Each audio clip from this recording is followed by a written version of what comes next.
हरे कृष्णा हरे कृष्णा।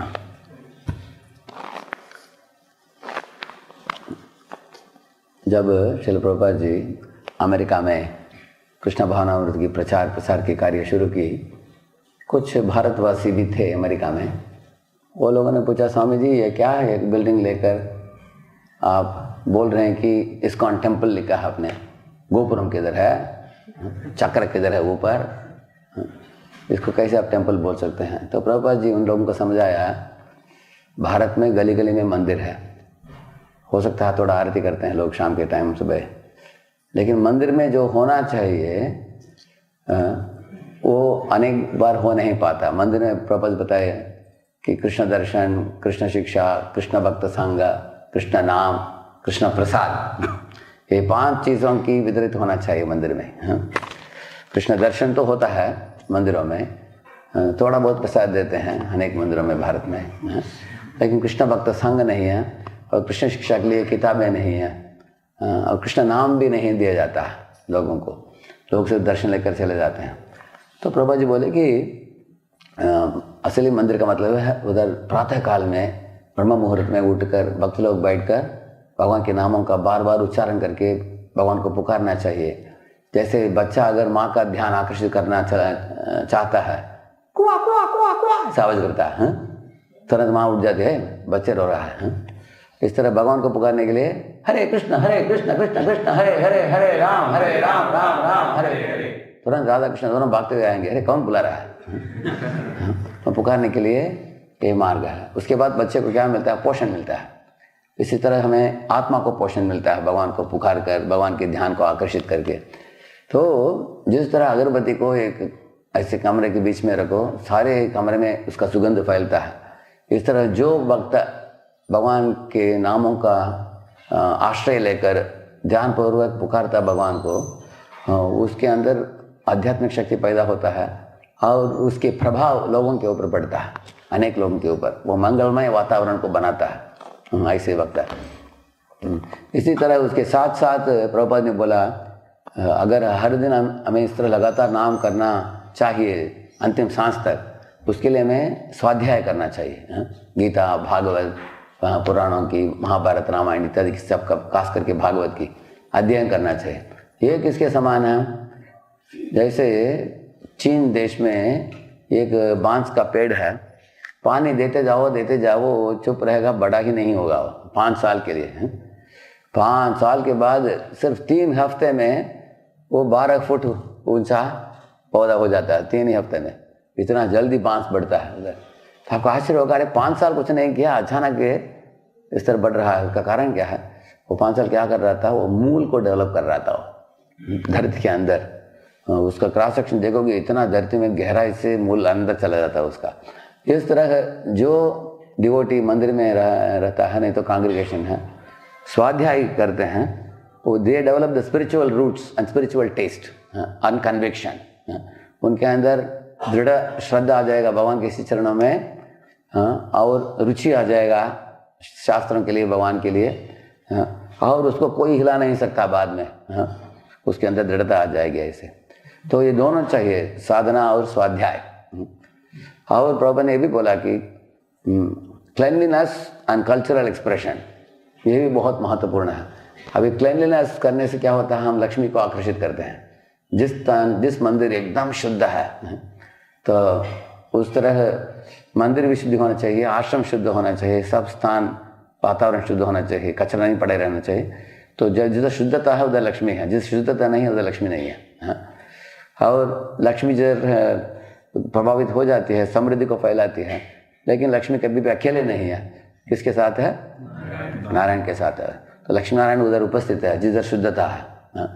बाहरी शुद्धता, अंदर शुद्धता, कपड़े में शुद्धता, शरीर में शुद्धता, नहाकर, मन में शुद्धता, नाम लेकर, इस तरह सब तरह की शुद्धता को हम पकड़कर जीवन में चलाएंगे सत्व गुण में, तो उधर लक्ष्मी नारायण मौजूद है उधर। साथ साथ कल्चरल एक्सप्रेशन का मतलब है भक्त लोग मंदिर में आकर भगवान के कीर्तन जोर से करना चाहिए, नाचना चाहिए, गाना चाहिए भगवान के गुणगान में। इस दुनिया में अगर किसी का बारात होता है तो उसको घोड़े के ऊपर बिठाकर सब लोग नाचते हैं, करेक्ट, डंग कटकर डंग कटकर डंग, देखा ना आपने? तो बड़े बड़े धनी लोग भी नाचते हैं, क्योंकि वो दुनिया को दिखाना चाहते हैं कि हमारा बेटा उसका विवाह हो रहा है, सब लोग देखो हम कितने मज़े में हैं। तो हम लोग बाकी की चीज़ के लिए नाचते नहीं, लेकिन किसके लिए नाचते हैं? भगवान के लिए, कृष्ण के लिए नाचते हैं। तो इस तरह कथा गानम नाट्यम गमनम विवंशी प्रिय सखी ऐसे बताया गया। जिस स्थान में, जिस मंदिर में कथा होता है, गानम होता है, नृत्य होता है, नाटिकाएं होते हैं, पेंटिंग होता है, इस तरह के भगवान संबंधित सब कल्चरल एक्टिविटीज़ होते हैं। कल्चरल में फूड भी आता है, ड्रेस भी आता है, भगवान को अर्पित किया हुआ प्रसाद, और भगवान के लिए उचित कपड़े, एक ऐसे कपड़े पहनना चाहिए कि हमको देखकर दो लोगों को कृष्ण का स्मृति बढ़ना चाहिए। ऐसे कपड़े पहनना, तिलक पहनना, कम बाल रखना, इस तरह कल्चरल एक्सप्रेशन एंड क्लीनलीनेस ये दोनों मंदिर में दिखने चाहिए। और उसके बाद dynamic preaching outdoor and faithful services indoor. ताकि इंडोर में भी ज़रूरत है, मंदिर में भी भगवान के लिए भोग बनाना, भगवान के लिए कपड़े सिलाना, भगवान के लिए आभूषण बना कर देना, भगवान के लिए भोग बनाकर भोग चढ़ाना, भगवान को श्रृंगार करना रोज, और मंदिर की क्लीनलीनेस रखना, आने वाले गेस्ट मेहमान लोगों को स्वागत करके उनको थोड़ा अटेंशन देना, ये सब करना होता है। तो इसको इंडोर सर्विसेज बोलते हैं। एंड डायनेमिक आउटडोर सर्विसेज, जैसे हम आप लोग जाते हो हरिनाम संकीर्तन के लिए बाहर, हरिनाम संकीर्तन, प्रसाद वितरण, नाम का वितरण, किताबों का वितरण, इस तरह है। तो ये दोनों जिस मंदिर में होता है उधर भगवान की गुणगान इतना फैल जाता है, सारे शहर के लोग पहचान लेंगे। इधर एक मंदिर है, अनेक भक्त लोग, अभी इतने लोग आकर बैठे हो आज मंदिर में, अचानक किधर से उतरे आप लोग हैं? क्योंकि अच्युत मोहन प्रभु, सत्यशंकर कृष्ण प्रभु और टीम ये सब लोग अपने आपके कॉलेजों में आए हैं, प्रवचन दिया है, वॉइस सेंटर चालू करके उधर से डिवोटी बनाकर दिलाया है आप लोगों को। इस तरह कांग्रेगेशन भी बढ़ता है, बच्चियाँ, बच्चे, बूढ़े सब लोग आते हैं। तो इस तरह indoor services and outdoor dynamic preaching ये होनी चाहिए। और इन चीज़ों को करते समय जो भक्त लोग इन चीज़ों में जुड़ते हैं उनके बीच में प्रीति लक्षण होनी चाहिए। प्रीति लक्षण कैसे हो सकता है? जो किचन में है उसको बुक डिस्ट्रीब्यूशन के लिए भेजना चाहिए, जो बुक डिस्ट्रीब्यूशन करता है उसको पकड़ कर किचन में थोड़ा लगाना चाहिए। इसको रोटेशनल ट्रेनिंग बोलते हैं। रोटेशनल ट्रेनिंग से एम्पैथी बढ़ता है, एक दूसरे के लिए अनुकंपा बढ़ता है ऐसे। इस तरह अभी आज आपने देखा अच्युत मोहन प्रभु आरती कर रहे थे भगवान को, तो इस तरह वो पुजारी का सर्विस कर रहे हैं। जो पुजारी हैं उनको एक बार बुक डिस्ट्रीब्यूशन लेके जाना चाहिए बाहर में, तो वॉइस में लेके जाना चाहिए। इस तरह करने से एक दूसरे की सर्विसेज भी पता चलता है और एक दूसरे को हम अनुकंपा की दृष्टि में हम देखेंगे। दूसरा है भक्त लोगों को झुंड में बिठाकर एक दूसरे के गुणगान करना चाहिए। भक्सान सिस्टर बोलते थे बैठो 8 लोग और बाकी 7 भक्तों के बारे में गुणगान करो। कुछ लोग बोलते थोड़ा मुश्किल है, बोलते थे करो, करना पड़ेगा। अनेक लोगों को खुद के ही बारे मालूम है, दूसरों के बारे में मालूम नहीं है। खुद के बारे में पूछो घंटों घंटे बोलेंगे। इसलिए इस तरह करने से प्रीति लक्षण भक्तों के बीच में पड़ता है।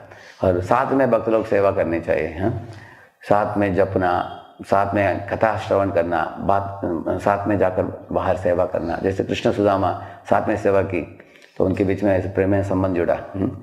इस तरह उद्धव जी और कृष्ण उधर द्वारका में साथ में अनेक बार निर्णय वगैरह लिया है, तो ऐसे ही संबंध जुड़ता है। तो इस तरह हम लोग एक मंदिर के वातावरण को दिव्य बना सकते हैं। तो ये प्रभुपाद जी को ये सब मर्म मालूम था, उस मर्म को अपने जीवन में प्रभुपाद जी ने उतारा और सारी दुनिया के लोगों को सिखाया।